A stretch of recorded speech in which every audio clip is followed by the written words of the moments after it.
Buenos días, mis queridos hermanos. Es un placer estar con ustedes en esta mañana, listos, dispuestos y muy agradecido al Señor por la oportunidad de compartir la palabra con todos ustedes. Mateo 28:16. Pero los 11 discípulos se fueron a Galilea, al monte donde Jesús les había ordenado. Y cuando le vieron, le adoraron, pero algunos dudaban. Y Jesús se acercó y les habló diciendo: Toda potestad me es dada en el cielo y en la tierra. Por tanto, id y haced discípulos a todas las naciones, bautizándolos en el nombre del Padre y del Hijo y del Espíritu Santo, enseñándoles que guarden todas las cosas que os he mandado. Y he aquí, yo estoy con vosotros todos los días hasta el fin del mundo. Amén. Vamos a orar.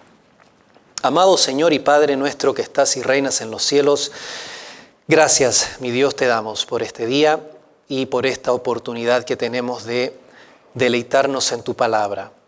Te pido, Señor, que nos hables al corazón, que tu Santo Espíritu se mueva en medio de la congregación y, Padre, que tu palabra cobre vida en nuestras conciencias y nos ayude, Señor, a hallar nuestro lugar en la misión tuya y en la misión de la iglesia. Te lo pedimos en el nombre de Cristo Jesús. Amén. A veces nos olvidamos de las cosas que han pasado y generalmente en esta cultura en la cual estamos, nuestra atención es muy corta. Hace 2 años atrás fue que acabó la pandemia. La pandemia comenzó el 11 de marzo del 2020. Si se acordarán, con la declaración de la Organización Mundial de la Salud como una pandemia del COVID-19.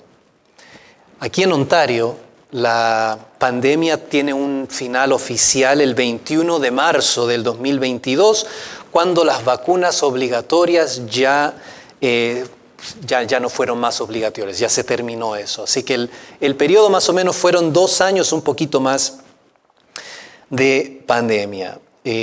Si recordarán, y estoy seguro que todos lo recuerdan, pero no queremos volver a ese periodo porque no fue un periodo muy agradable, que digamos, para nadie. Más allá de la enfermedad, sin embargo, sabemos que fueron las diferentes respuestas de los gobiernos lo que se llevó más la atención, especialmente que a la medida que la pandemia fue progresando. Recuerdo que cuando en el verano del 2020, a finales del verano creo, lo que dije en aquel entonces, según las estadísticas, es que el virus afectaba más principalmente a las personas de la tercera edad y a individuos adultos con problemas respiratorios u otro tipo de condiciones preexistentes. Eso fue el verano del 2020 y a la fecha nada ha cambiado. El virus siempre se mantuvo igual, siempre afectó a este sector mucho más que cualquier otro sector. Así que los números nunca fueron tan graves como los medios nos quisieron hacer creer. Y sobre todo al principio, donde no sabíamos qué es lo que era este bicho del COVID-19, todo el mundo entró en pánico y entonces se tomaron medidas bastante extremas.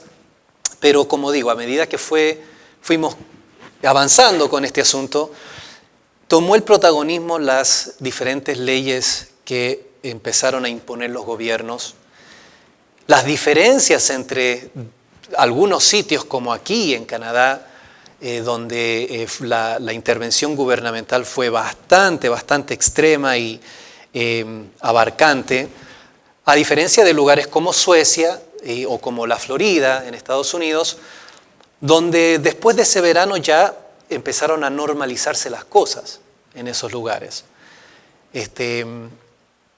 Hoy, mirando hacia atrás, vemos que fueron esos lugares los que le dieron en el clavo, los que tuvieron la postura acertada, simplemente por el hecho de que se mitigó o se evitó mucho daño a sectores que no fueron afectados por el virus, pero que sí fueron afectados por los encierres.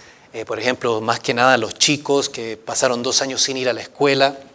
Hay una estadística horrible en ese caso, donde hubieron muchos chicos cuya línea de vida es la escuela, que vienen de hogares quebrantados, de padres que abusan la droga, y el único refugio que ellos tienen es la escuela. Y a todos esos chicos durante 2 años se les obligó a permanecer en hogares totalmente quebrantados y pasaron una serie de abusos y cosas terribles que, bueno, no era necesario porque, de nuevo, el virus nunca afectó a los niños de una forma muy grave. Todo esto para decir que fue un tiempo muy, muy difícil. Recordarán que tras el encierre que se efectuó en todo el mundo, y sobre todo el cierre de las iglesias, se abrió un cisma, no un gran cisma, pero un cisma en la comunidad cristiana, donde ya sea dentro de las iglesias o dentro de las denominaciones o en general en el mundo cristiano, hubieron personas que rechazaron con mucho esmero todo lo que fueron los encierres, y hubieron otras congregaciones que no, que se sometieron. Nosotros fuimos una de ellas. Nos sometimos a las leyes del gobierno y esperamos, orando y juntándonos por el Zoom. Recordaremos los casos de la iglesia del pastor John MacArthur en Estados Unidos, que hizo mucha noticia porque se tiró encima no tan solo la municipalidad, sino también el estado de California, que es un gran estado, tiene mucho poder político. Se tiró encima todo el gobierno federal, rehusando a cerrar la iglesia durante, de nuevo, ese periodo. Ellos cerraron al principio, dicho sea de paso, pero a medida que vieron los números y se fijaron que lo que acabamos de hablar, ¿no?, decidieron mantener la iglesia abierta. También tenemos el caso del pastor James Coates aquí en Canadá, que fue en última instancia encarcelado por no cerrar su iglesia, algo también bastante trágico, unas imágenes muy dolorosas, donde, de nuevo, sin necesidad, se encarceló a un siervo del Señor, precisamente aquí en Canadá. Hay un documental muy bueno que produjo la iglesia Grace Community Church, que les invito a que lo vean, está online, donde relatan todo eso y cuentan que también internamente en la iglesia de ellos hubo una gran discusión. No fue un asunto fácil el decidir dejar la iglesia abierta. Pero mientras las congregaciones todas buscábamos qué hacer, ¿no?, buscábamos cómo responder, surgieron muchas preguntas. Una de ellas fue: ¿qué rol tiene la iglesia en los debates políticos que le afectan? No en cualquier debate político, en los debates políticos que les afectan, como en este caso fueron los encierres. Otra pregunta fue: ¿el activismo político está incluido dentro de la evangelización? ¿Es parte de nuestra responsabilidad? Otra fue: ¿pueden los encierres constituir persecución en contra de la iglesia? Y si lo son, ¿cómo debía responder el creyente? Otra pregunta fue: ¿es la iglesia esencial en la sociedad? Y si es así, ¿quién lo determina? ¿Por qué? Bueno, porque recordarán que al principio de los encierres determinaron que solo los servicios esenciales podían permanecer abiertos y la iglesia no fue incluida. Irónicamente, aquí en Ontario, las licorerías sí estuvieron incluidas, pudieron mantenerse abiertas, para que veamos dónde están los valores de nuestra sociedad, que consideran que el licor es esencial, pero la iglesia no. Entonces, la gran pregunta, al fondo de todas estas preguntas, y el tema que se tocó y que vamos a explorar es: ¿cuál es la misión de la iglesia? Y vamos a ver 2 pasajes, el que tenemos aquí, y la próxima semana vamos a ver 1 de Pedro 2, 9 al 17. Hablemos del contexto de Mateo y entremos entonces en el texto. La tesis del Evangelio Jesús es el Mesías prometido en el Antiguo Testamento y el verdadero rey de Israel. Su reino es universal y su plan se extiende a todas las naciones de la tierra. Dos partes a la tesis: la persona del Mesías, específicamente se enfatiza el rol de rey, su majestuosidad, y el tema del reino. ¿Qué quiere decir el reino de los cielos? Se recordarán que ese fue el mensaje de inicio en el ministerio del Señor: arrepentíos porque el reino de los cielos se ha acercado. Este evangelio tiene un tono judío, un sabor muy antiguo testamentario, y lo sabemos porque goza de referencias muy claras, detalladas del Antiguo Testamento. Vemos que los dos grandes temas que hemos mencionado emergen de forma orgánica del Antiguo Testamento, y porque su visión escatológica es claramente el cumplimiento de todas las promesas que estaban en el Antiguo Testamento. Y todo eso entonces está contenido en esta porción que conocemos como la Gran Comisión. Nuestro pasaje es el clímax del Evangelio de Mateo. Es como que todo lo que en Mateo nos está diciendo, todo lo que él escribe, quiere desembocar en esta gran verdad. Lo que se manifiesta en hechos concretos con la resurrección, que es como comienza el capítulo 28, en este pasaje haya su articulación más concreta, que es en efecto la absoluta soberanía de Cristo. Cuando Jesús resucita de entre los muertos, lo demuestra de forma bastante lógica, y aquí se expresa sin duda alguna, sin confusión alguna. Marca el fin también este pasaje por el cual Mateo nos escribe su evangelio, que es definir para la posteridad este nuevo orden que el Rey Jesucristo trajo al mundo y cuál es nuestro rol en este nuevo orden. El capítulo 28, como dije, comienza con la narrativa de la resurrección de Cristo y vemos varias cosas. Por ejemplo, vemos que, al igual que en su nacimiento, la presencia de ángeles se manifiesta. Recordarán que en la narrativa de la Navidad hay mucha actuación, hay mucha labor de los ángeles. Aquí pasa exactamente lo mismo. Son los ángeles los que anuncian a las mujeres que van a la tumba que Jesús ha resucitado de entre los muertos.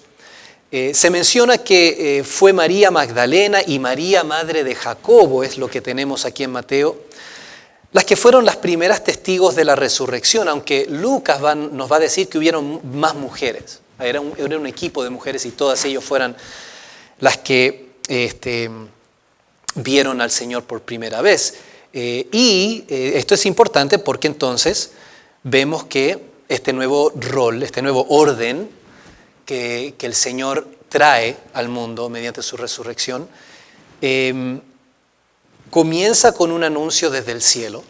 En otras palabras, ahora el cielo está tomando preeminencia en todos los asuntos de la tierra y vemos que el orden social está comenzando a cambiar de entrada, porque no era común que a la mujer se le diera este privilegio de ser testigo, y mucho menos de ser testigo del acontecimiento más importante en la historia de la humanidad. Así que vemos cómo Dios hace las cosas diferentes en su reino. No sigue el reino de los cielos las mismas pautas de los reinos de la tierra. Jesús va a decir, o dijo a Pilato, mi reino no es de este mundo. Y se empieza a manifestar esa característica única del reino de los cielos. De forma muy reveladora, Mateo añade en los versículos del 11 al 15 la respuesta de los enemigos de Cristo ante la resurrección. No los voy a leer, pero son 5 versículos que creo que solo Mateo tiene esta información. Y lo primero que vemos es la terquedad del incrédulo, ¿no? Es increíble cómo tras la noticia más extraordinaria de todos los tiempos, estos hombres, los líderes religiosos, no quieren doblar la rodilla y aceptar lo que es evidente, que la tumba está vacía. La tumba está vacía y los mismos guardias le dicen, los que estaban ahí, le dicen a estos hombres lo que aconteció. Sabiendo la información, teniendo la verdad, ellos escogen no creer. Vemos el establecimiento político religioso obstinadamente en contra de la verdad, ocultando los hechos para mantenerse con el poder. ¿Cómo sabemos esto? Bueno, en Juan capítulo 11, los fariseos dicen ciertas cosas muy reveladoras. En el versículo 47 dice, de Juan 11, dice así: entonces los principales sacerdotes y fariseos reunieron el concilio y dijeron: ¿qué haremos? Porque este hombre hace muchas señales. Esto fue tras la resurrección de Lázaro. Si le dejamos así, todos creerán en él, y vendrán los romanos y destruirán nuestro lugar santo y nuestra nación. Entonces Caifás, uno de ellos, sumo sacerdote aquel año, les dijo: vosotros no sabéis nada, ni pensáis que nos conviene que un hombre muera por el pueblo, no que toda la nación perezca. Esa es la estrategia de todos los líderes políticos, ¿no? Lo hacemos por vuestro bien. No queremos que la nación perezca. Por eso hacemos todo tipo de criminalidad. Y en este caso es exactamente eso. Planean, traman la muerte de un hombre inocente en el Señor Jesucristo con la excusa de que van a venir los romanos y nos van a quitar el poder. Con esa misma terquedad, entonces, ellos no creen en la resurrección, rehúsan ver los hechos. Enemigos acérrimos, es interesante también, los fariseos y los saduceos, que no se llevaban entre sí, se unen en su odio hacia Jesús para matarlo. Y con estos entonces versículos parece que Mateo va a intimar que parte de este nuevo orden que Jesús está trayendo en el mundo incluye ese antagonismo, ese odio hacia no solamente el Señor, sino que su iglesia. Y vemos, de hecho, que en el libro de los Hechos y en adelante, una de las características de esos primeros años fue la persecución horrenda hacia los cristianos. La escena entonces se traslada a Galilea, donde Jesús había preparado de antemano este encuentro con sus discípulos. Y aunque aquí se mencionan solo a 11 de los discípulos, es muy probable que hubiera habido más en Galilea donde acontece este encuentro entre Jesús y los que le seguían. Algunos incluso sugieren que este fue el encuentro que Pablo menciona en 1 Corintios 15, 6, donde se nos dice que Jesús apareció a más de 500 hermanos a la vez, de los cuales muchos viven aún y otros ya duermen. El hecho es que este es un gran momento en que Jesús ya había preparado de antemano. Vemos que los discípulos rinden adoración a Jesús, lo cual Lucas también reporta, que es una reacción bastante lógica dada desde nuestra perspectiva, ciertamente, pero no sin serios problemas para un judío. Un judío que doblaba la rodilla ante un hombre era impensable. Así que si estos hombres, todos judíos, llegan a hacer esto es porque verdaderamente Cristo es Dios. Y Cristo resucitó de los muertos, demostrando la veracidad de todas sus enseñanzas. Ahora, también se nos dice, versículo 17, pero algunos dudaban. Esto también es lógico desde nuestra perspectiva, porque la magnitud de lo que la resurrección significa no puede menospreciarse. Imagínense ustedes, hermanos, si vieran a un ser querido resucitar de los muertos. La primera reacción sería incredulidad. Sin embargo, no estamos hablando de una incredulidad inocente, una reacción normal. Estamos hablando tristemente de un pecado, porque Marcos nos va a decir en el capítulo 16 que Jesús les reprochó su incredulidad y dureza de corazón porque no habían creído a los que le habían visto resucitado. Es interesante porque no solamente es el problema que al ver a Jesús no creían, pero ellos no creían el testimonio de los que habían visto a Jesús. Entonces ahí es donde está el problema. De todas formas, vemos que esta duda que literalmente quiere decir doble postura y se usa en Mateo capítulo 14 con respecto a Pedro hundiéndose. Recordarán, Pedro está caminando sobre el agua, empieza a hundirse porque ve toda la tempestad a su alrededor y entonces llama al Señor, sálvame. El Señor lo salva y le dice, hombre de poca fe, ¿por qué dudaste? Es la misma palabra y quiere decir una doble postura. Pero de toda forma entonces leemos en el versículo 18 que Jesús se acercó. Jesús se acerca y con justa razón, porque el Señor no podía dejar duda alguna en la mente de sus discípulos, especialmente a los 11. Y recordamos que el Señor hace eso bastante, ¿no? Cuando se encuentra con ellos en una habitación, todos están asustados porque no saben qué es lo que están viendo, es el Señor resucitado y el Señor le dice, no, soy yo, tóquenme, pálpenme, no soy un fantasma, soy yo.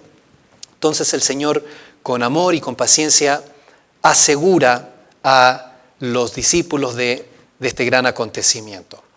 Veamos entonces la gran comisión como tal. Lo que tenemos aquí en estos versículos del 18 hasta el final es una especie de sándwich, donde hay dos declaraciones de trascendencia masiva, dos promesas también se puede decir, una de entrada y una de salida, y en el medio tenemos la instrucción directa del Señor. Versículo 18 comienza con esta declaración, toda potestad me es dada en el cielo y en la tierra. Esa palabra potestad, muy bien traducida en la Reina Valera, en otras versiones se traduce como autoridad. La palabra potestad, sin embargo, captura el sentido del original, que denota primero la libertad de actuar y después la autoridad sobre dicha acción. Es la potestad, es el poder de hacer todo lo que en este caso Jesús quiera hacer. Él tiene toda potestad. Esa autoridad o potestad de la cual habla Jesús es lo que distinguió a él de otros maestros. Recordarán al final del Sermón del Monte, en Mateo capítulo 7, versículos 29, dice, versículo 28, y cuando terminó Jesús estas palabras, la gente se admiraba de su doctrina, porque les enseñaba como quien tiene autoridad, la misma palabra, como quien tiene potestad, y no como los escribas. Así que eso es lo que distinguió al Señor como maestro, es la autoridad que comandaba. Más específicamente, esta potestad se refiere al poder y derecho de gobernar o de reinar que se manifiesta tras la resurrección. Este es el único ser que ha resucitado de entre los muertos para no morir nunca jamás. Lázaro resucitó, pero volvió a morir. Jesús no. Jesús es el primer hombre que resucita de los muertos para no volver a morir nunca jamás. Y entonces, en base a eso, es el único que puede comandar semejante potestad. El tiempo verbal donde se dice me es dada en el cielo y en la tierra es diferente en el original y es importante notarlo. Dice literalmente me ha sido dada. Toda potestad me ha sido dada. Y la razón por la cual es importante es porque no busca expresar cronología, no nos interesa saber cuándo, nos interesa saber que es un hecho absoluto, que es un hecho irrevocable. No nos interesa la secuencia del tiempo, sino absoluta certeza. Ahora, en Juan vamos a ver que Jesús dice tener esta potestad antes de haber resucitado de los muertos. Así que la pregunta es, ¿por qué dice Jesús, toda potestad me ha sido dada ahora tras la resurrección? ¿Qué quiere enfatizar? En Juan 10, por ejemplo, versículos 17 y 18, nos va a decir esto el Señor. Por eso me ama el Padre, porque yo pongo mi vida para volverla a tomar. Nadie me la quita, sino que yo de mí mismo la pongo. Tengo poder, potestad, para ponerla y tengo poder para volver a tomarla. Este mandamiento recibí de mi Padre. En el capítulo 17 de Juan vamos a leer algo similar, versículos del 1 al 5, dice Juan 17, 1 al 5, estas cosas habló Jesús y levantando los ojos al cielo dijo: Padre, la hora ha llegado, glorifica a tu Hijo para que también tu Hijo te glorifique, como le has dado potestad sobre toda carne, para que dé vida eterna a todos los que le diste. Y esta es la vida eterna, que te conozcan a ti, el único Dios verdadero, y a Jesucristo, a quien has enviado. Versículo 5, ahora pues, Padre, glorifícame tú al lado tuyo con aquella gloria que tuve contigo antes que el mundo fuese. En otras palabras, Jesús tiene toda potestad y tiene la misma gloria que tiene el Padre. Tiene toda gloria. Y esto es antes de la resurrección. Así que, ¿en qué sentido entonces juega, qué rol juega la resurrección? Bueno, tras su rotunda victoria sobre Satanás y el pecado manifestada en la resurrección, el Mesías recibe la libertad para ejecutar el plan de Dios. No es que Cristo gana un poder o una autoridad que antes no poseía. Más bien, ahora Cristo pone en marcha una nueva etapa en la historia de la redención a través de este despliegue de su gloria. Al Señor le pertenece por derecho propio y por su obra en la cruz toda potestad. Entonces, se le está añadiendo una dimensión diferente a la autoridad que Jesús ya tenía. Habiendo efectuado la gran obra de la salvación, ahora entonces, como Rey, dice: vamos a poner en marcha mi agenda, la agenda del Rey de Reyes sobre este mundo. Al Señor le pertenece entonces toda potestad. No existe autoridad alguna en ninguna esfera, ni en los cielos ni en la tierra, que esté por encima de Jesús. Y el pasaje entonces que creo todos recordaremos es Filipenses capítulo 2, que vale la pena leerlo, donde Pablo va a decir en el capítulo 2, versículos del 8 al 11, y estando en la condición de hombre, se humilló a sí mismo, haciéndose obediente hasta la muerte y muerte de cruz. Por lo cual, en consecuencia a esta gran obra, Dios también le exaltó hasta lo sumo y le dio un nombre que es sobre todo nombre, para que en el nombre de Jesús se doble toda rodilla de los que están en los cielos y en la tierra y debajo de la tierra. O sea, no queda ningún sitio donde la autoridad del Señor no sea absoluta. Y toda lengua confiese que Jesucristo es el Señor, para gloria de Dios el Padre. Así que vemos cómo esta primera declaración, esta primera parte del evangelio, de este pasaje, es de suma importancia. Es Jesús afirmando sin duda alguna su señorío sobre absolutamente todo. No hay persona, no hay institución, no hay gobierno, no hay nada que esté por encima de Jesús, ni tampoco que esté a la par de Jesús. Él está por encima de todo. Vamos a la carne de este pasaje. Y esto se halla en el versículo 19 y la primera parte del 20. Toda esta declaración gira en torno a 4 verbos que quiero que notemos. Y la relación entre estos verbos es importante. Tenemos un imperativo, una orden y 3 participios que están subordinados a esta orden. El versículo 19 y el primer verbo que quiero que veamos es haced discípulos. Por tanto, id y haced discípulos. ¿Ya? Este es el mandamiento. Esto es lo que el Señor quiere que hagamos.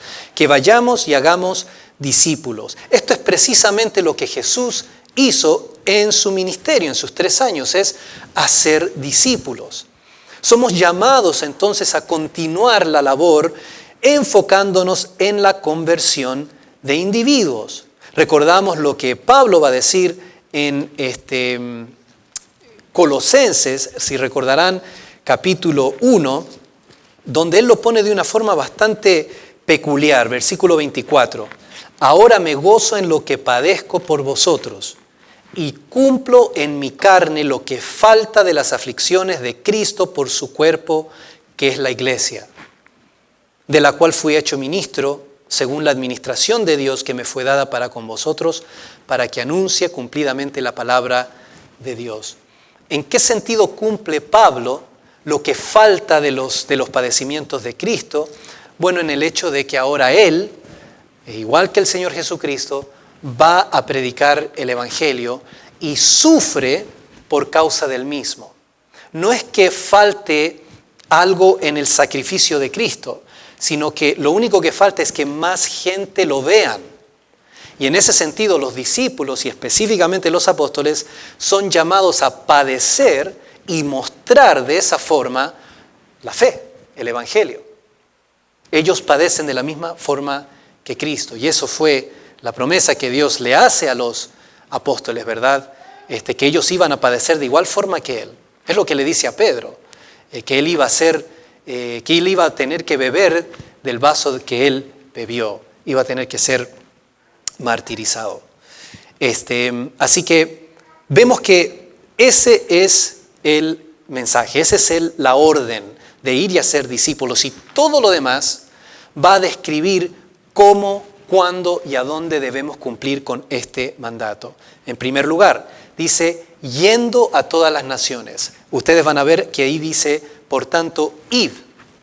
Pero el original es un participio y se traduce de mejor forma, yendo. Por tanto, yendo, hacer discípulos a todas las naciones. ¿Ya? Esto implica lo primero, es ¿cómo hemos de hacer esto? Bueno, a medida que tú vas. A medida que vas transitando por este mundo. Es una perspectiva expansionista, tenemos que siempre estar yendo. Estamos mirando hacia afuera, es una forma de descentralización. No es traer a la gente, es nosotros ir y predicar el Evangelio. Implica disponibilidad para salir. Nuestro enfoque no ha de ser el de traer a las personas, nuestro enfoque ha de ser siempre a medida que vamos, ir predicando el Evangelio. Implica acción continua, nunca estamos quietos. Siempre estamos yendo, siempre estamos predicando. Ahora viene la gran controversia en un sentido y es en la palabra naciones. ¿En qué sentido hemos de ir y hacer discípulos a todas las naciones? La palabra en el original es etne, de lo cual nosotros sacamos nuestro término etnias y tiene varias traducciones. En algunos lugares se traduce como gentiles, en otros como naciones, paganos o gente según el contexto. Así que es un término bastante amplio que es determinado por la idea, por el contexto de cómo se está usando. No está relacionado con un territorio o un gobierno, un estado, sino con grupos de personas, con etnias. Son etnias. Hemos de ir a todas las etnias y predicar la palabra. En el pasaje que es paralelo a en Marcos 16, lo dice de esta forma, yendo por todo el mundo, predicad el Evangelio a toda criatura. Entonces, ahí vemos que no está interesado en estados, en países, está interesado en ir a todo el mundo. Donde sea que haya gente, tenemos que ir. Y tenemos que ir a predicar el Evangelio. ¿Ya? Eso quiere decir, yendo a todas las naciones. No debemos limitarnos cuando pensamos en la misión, en el tema de ir a viajar a algún lugar. Podemos cumplir con esta misión si tenemos, por ejemplo, una etnia distinta a la nuestra en el trabajo. O si tenemos un vecino que no es de nuestra etnia, que no es de nuestra cultura, y podemos entonces hacer ese puente para predicarles el Evangelio, es lo mismo, es la misión, es poder no tener límites a la hora de compartir la buena noticia de la salvación. En segundo lugar, ¿cómo hacemos discípulos? Yendo y bautizándolos. Bautizándolos. Este es el rito de entrada a la iglesia, es la señal pública de una conversión real. No es lo mismo que lo que en aquel entonces, que lo que se ha transformado hoy, que es algo más religioso, es una cosa que debemos cumplir cuando entramos en la iglesia. En aquel entonces bautizarse era identificarse con este movimiento nuevo e implicaba renunciar a las alianzas que tenías antes. Y para un judío esto era evidentemente letal en un sentido. No era renunciar a tu religión, era renunciar a tu familia, a tu comunidad, ser excomunicado o expulsado de la sinagoga. En el caso del paganismo, en aquel entonces, Roma era bastante tolerante de las religiones de los pueblos que conquistaban, siempre y cuando incluyeran dentro de su religión un lugar para el emperador. Debía adorarse al emperador. Y el dicho era entonces: César es Curio, César es el Señor. Pero cuando un cristiano se bautizaba, estaba diciendo que no, que hay un solo Señor y ese Señor es Jesucristo. Entonces, la declaración del bautismo por obligación se transformaba en una declaración política. Aunque no es política en sí, porque es una declaración espiritual, pero en base a la cultura donde se juntaba, donde crece la iglesia, se transforma en una declaración política. Es decir, no, mi rey no es César, es Cristo. Ahora, el Nuevo Testamento, y vamos a ver esto la próxima semana, nos invita a someternos a las autoridades. Dar honra al rey, va a decir Pedro. Pero eso no quiere decir que el rey ocupa el lugar de Cristo en la vida del cristiano. Y vamos a ver cómo eso se tiene que manifestar. Solo individuos pueden ser bautizados. Así que este término califica al anterior. Cuando hablamos de ir a las naciones, no estamos hablando de ir y evangelizar la cultura. No, porque no puedes bautizar a la cultura. Solamente se pueden bautizar individuos. Así que cuando se nos dice vayamos a las naciones a predicar el evangelio, es ir y hacer discípulos a individuos. Y lo hacemos entonces bautizándolos. Y los bautizamos entonces en el nombre del Padre, del Hijo y del Espíritu Santo. ¿Qué quiere decir esto? Bueno, en primer lugar, en representación del Dios Trino, ¿verdad? Como representantes de Dios. No vamos en nombre nuestro, no vamos en nombre de la iglesia, vamos en el nombre de Dios a bautizar a todos los que creen. Junto con la idea de sumergir, que es lo que quiere decir bautizar, el creyente es introducido, es inmersido en un sentido, en una unión espiritual con Dios. Es metido adentro de la naturaleza divina en un sentido. Bueno, Primera de Corintios va a usar esta misma frase, este mismo sentido, así que les invito a que me acompañen. Primera de Corintios 1, versículos 13 y 5. 13 al 15. Primera de Corintios 1, 13 al 15. Recordamos que en este contexto Pablo está abordando divisiones dentro de la iglesia y entonces va a decir lo siguiente. Versículo 12. Quiero decir que cada uno de vosotros dice: yo soy de Pablo, yo de Apolos, yo de Cefas y yo de Cristo. ¿Acaso está dividido Cristo? ¿Fue crucificado Pablo por vosotros? ¿O fuisteis bautizados en el nombre de Pablo? En la misma frase. Doy gracias a Dios de que a ninguno de vosotros he bautizado, sino a Crispo y a Gayo, para que ninguno diga que fuisteis bautizados en mi nombre. Así que ser bautizados en el nombre de Cristo, de Dios, es pertenecer a Cristo. Yo soy de Cristo, decían, yo soy de Cefas, yo pertenezco a esta persona. Bueno, ser bautizados en el nombre del Padre, del Hijo y Espíritu Santo es pertenecer ahora a Dios, ¿verdad? Es nuestra unión con Cristo lo que ahora nos hace que pertenezcamos a Él y resulta en una plena identificación con Él. El bautismo es símbolo de nuestra participación en la muerte y resurrección de Jesucristo. No puedo evitar leer el pasaje de Romanos capítulo 6, donde se nos explica esto. Pablo lo va a decir de esta forma, versículos 3 y 4.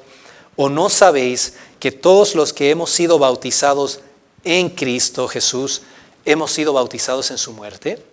Porque somos sepultados juntamente con Él, para muerte por el bautismo, a fin de que como Cristo resucitó de los muertos por la gloria del Padre, así también nosotros andemos en vida nueva. Eso significa el bautismo. Hemos muerto al pecado, hemos muerto a nuestra vida, de igual forma que Cristo murió y hemos sido resucitados juntamente con Él para andar en nueva vida, en una vida que es guiada, que es dirigida por el Espíritu Santo.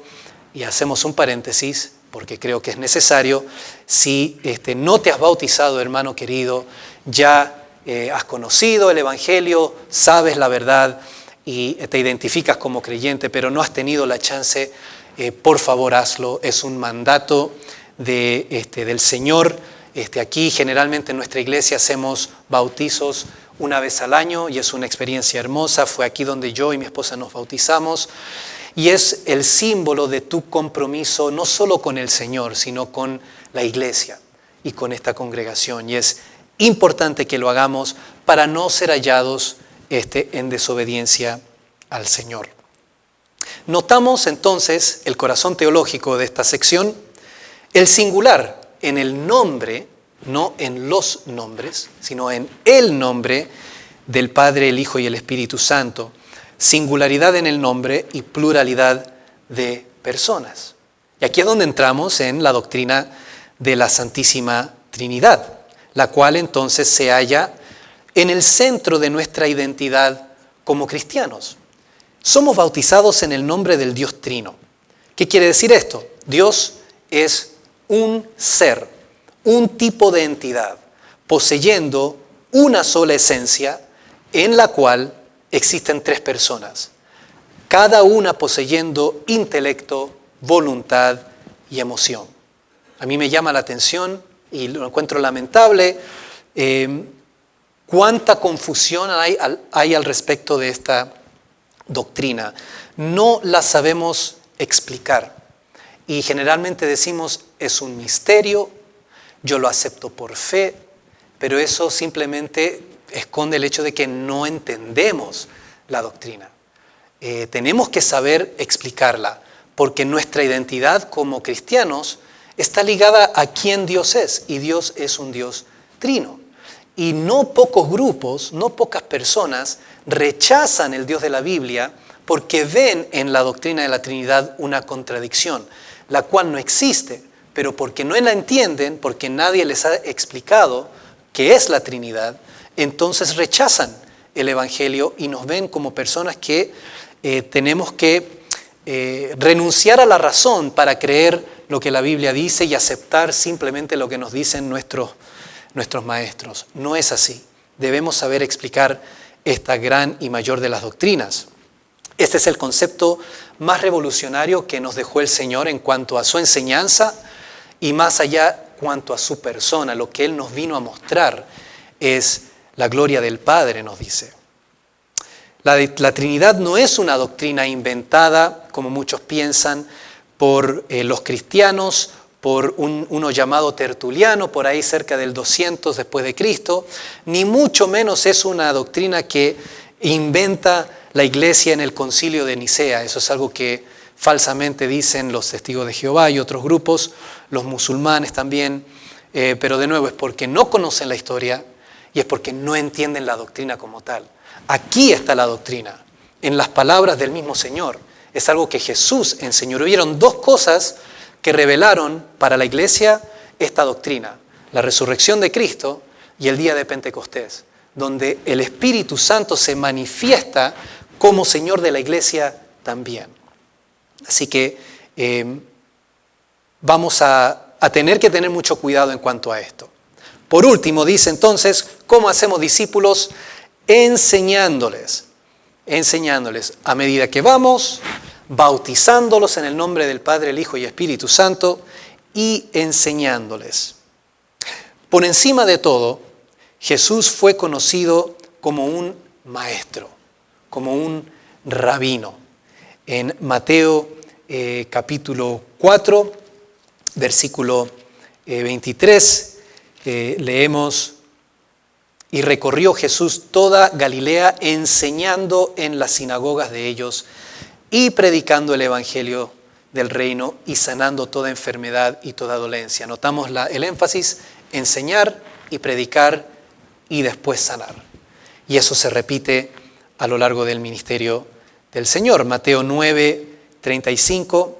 Recorría Jesús todas las ciudades y aldeas, enseñando en las sinagogas de ellos y predicando el evangelio del reino y sanando toda dolencia. Vemos cómo la sanidad y los milagros era el tercer lugar en todo lo que hacía el Señor. Lo principal era enseñar y predicar.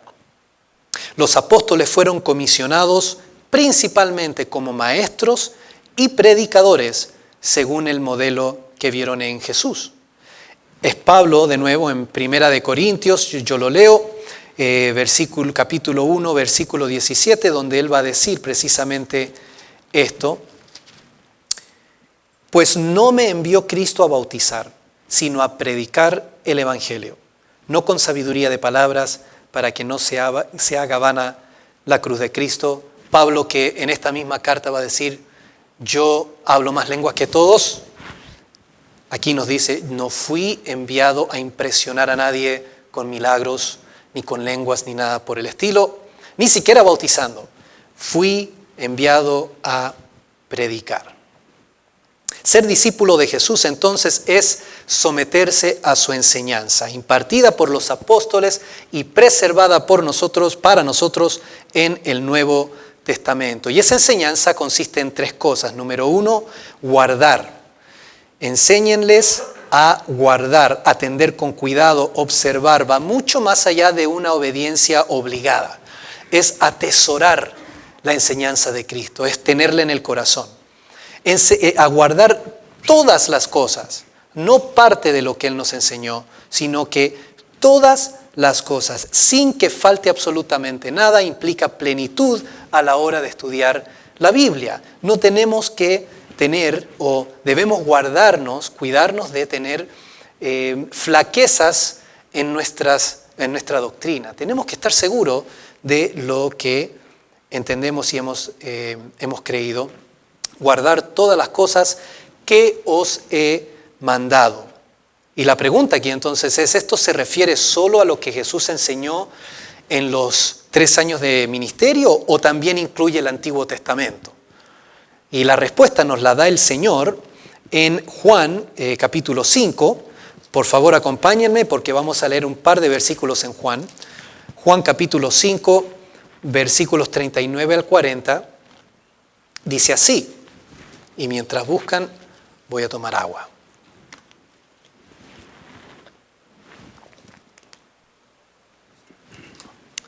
Juan 5:39.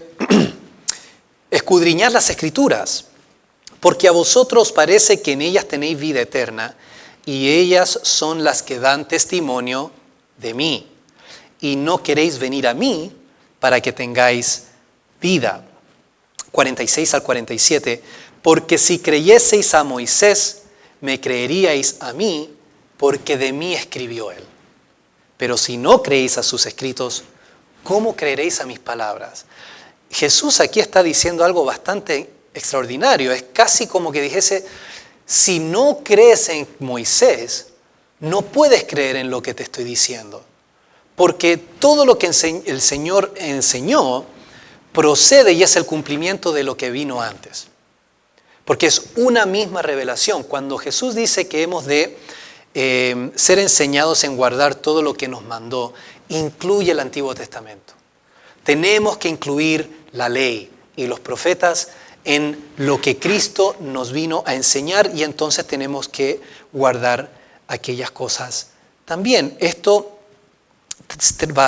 trae a colación todo el debate de cuál es el rol de la ley en la vida del cristiano, que vamos a tocar un poquito la próxima semana. Pero el hecho es que cuando hablamos de la enseñanza de Jesús, incluye el Antiguo Testamento. También es su palabra, porque habla de Él y porque es Dios quien la inspiró también. ¿Qué quiere decir entonces ser un discípulo de Cristo? Porque se nos llama a ir y a ser discípulos. Pero si no entendemos qué es un discípulo, jamás vamos a poder cumplir con la misión.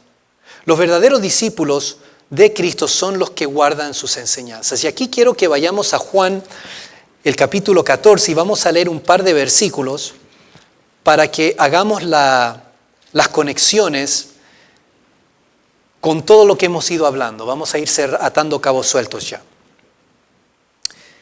Juan 14, Y quiero que prestemos atención en lo que ya hemos hablado y cómo las palabras y los conceptos se van repitiendo.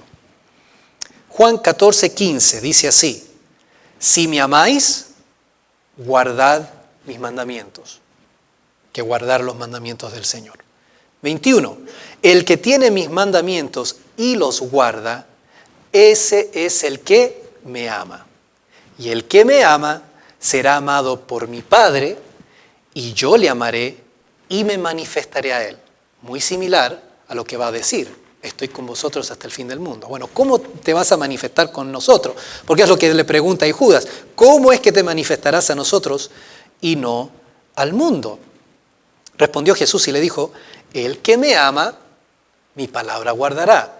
Ya van como 4 veces que está diciendo lo mismo. Mi discípulo es el que me ama. Y el que me ama, guarda lo que le digo. Guarda mi palabra. Y mi Padre le amará, y vendremos a él, y haremos morada con él. El que no me ama, no guarda mis palabras. Es 5ª vez que va diciendo lo mismo. Y la palabra que habéis oído no es mía, sino del Padre que me envió. Os he dicho estas cosas estando con vosotros, y aquí está la clave.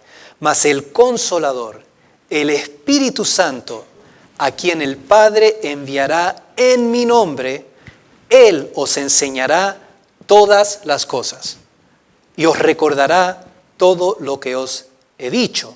La paz os dejo, mi paz os doy, yo no os la doy como el mundo la da. No se turbe vuestro corazón ni tenga miedo. Aquí es crucial, ¿no? Porque, bueno, vamos a leer más. Capítulo 15, 9 al 12. Como el Padre me ha amado, así también yo os he amado. Permaneced en mi amor. ¿Cómo vamos a permanecer en el amor del Señor?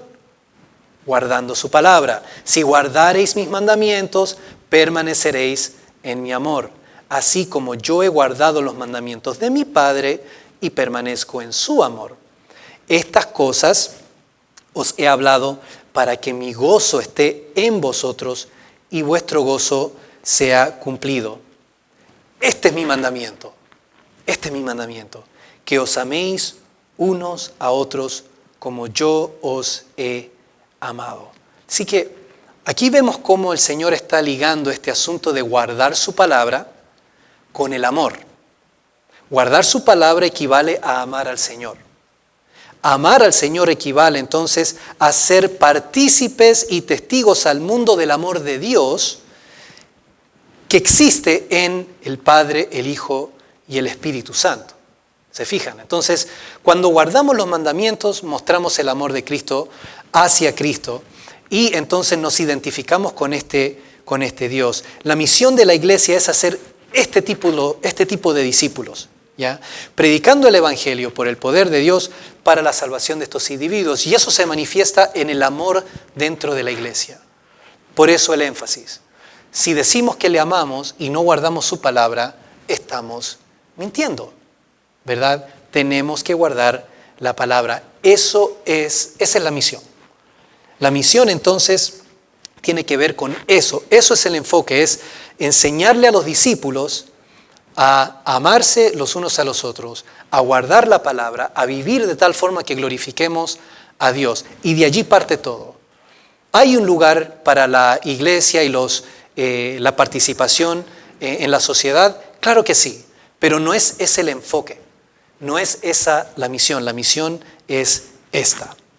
Y entonces va a terminar, y con esto vamos concluyendo, la gran comisión con estas palabras. He aquí, dice el Señor, y con esto el Señor quiere que hagamos una pausa, que entendamos, que nos llama la atención a lo que sigue y lo dota de una importancia bastante especial. Es como diciendo, todavía no termino, esto no es todo, ahora viene lo más crucial.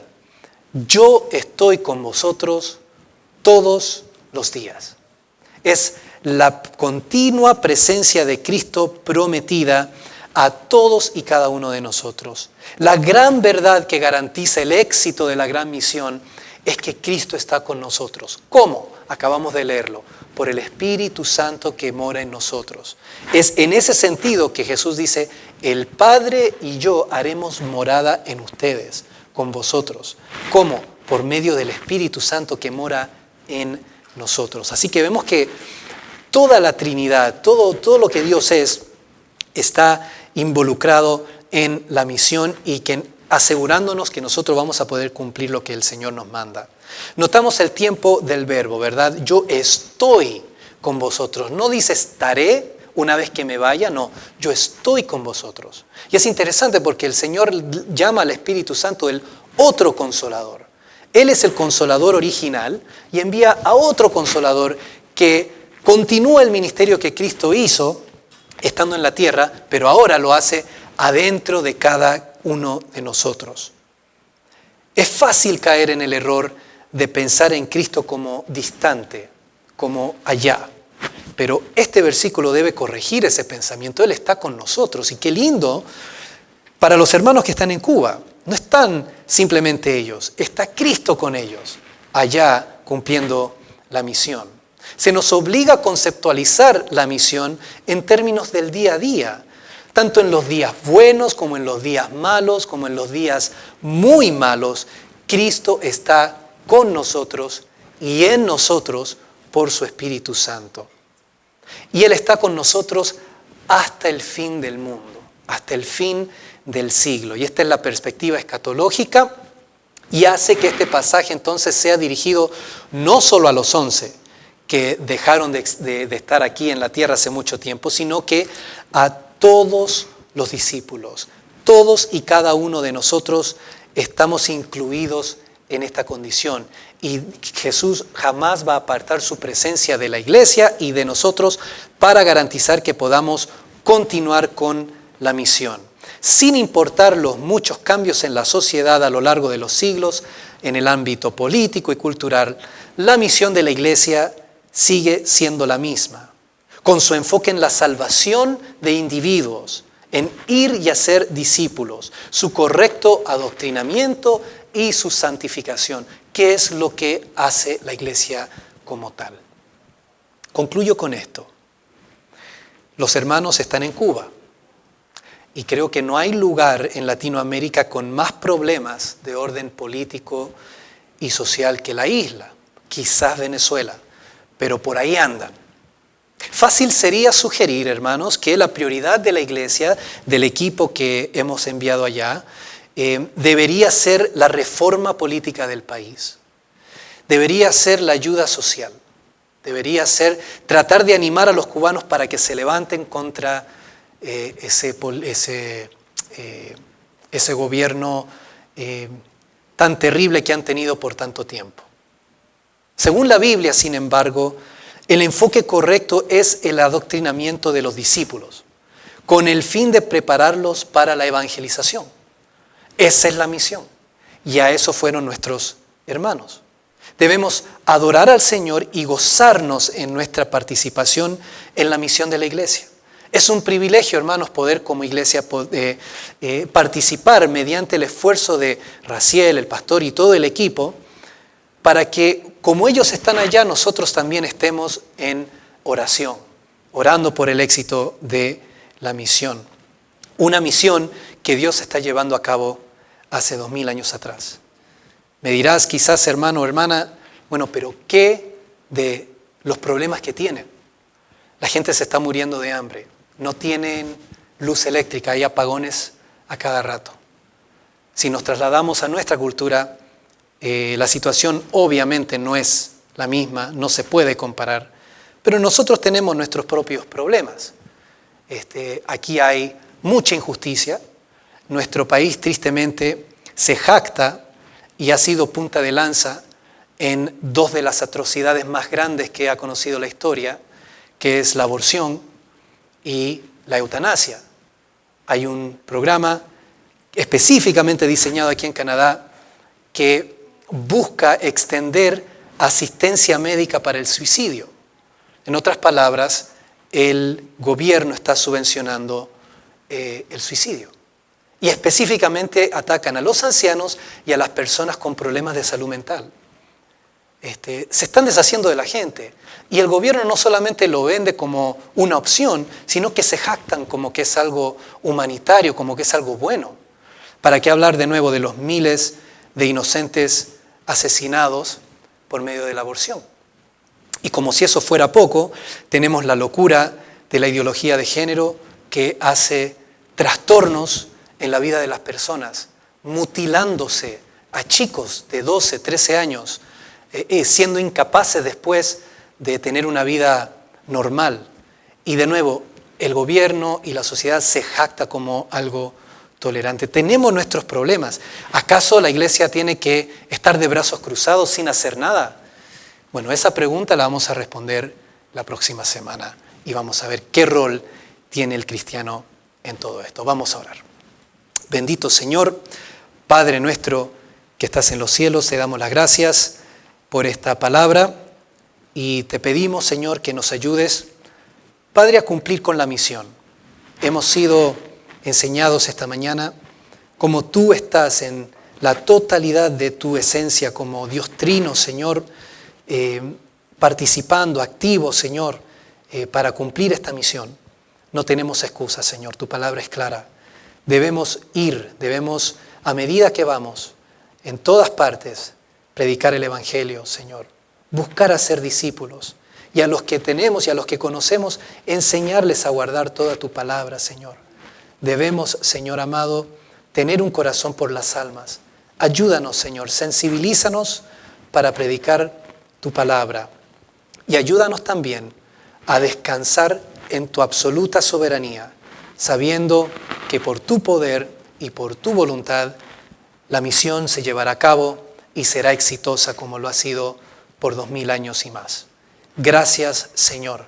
Ponemos nuestras vidas en tus manos, sin olvidar a los hermanos en Cuba. Todo en el nombre de Cristo Jesús. Amén.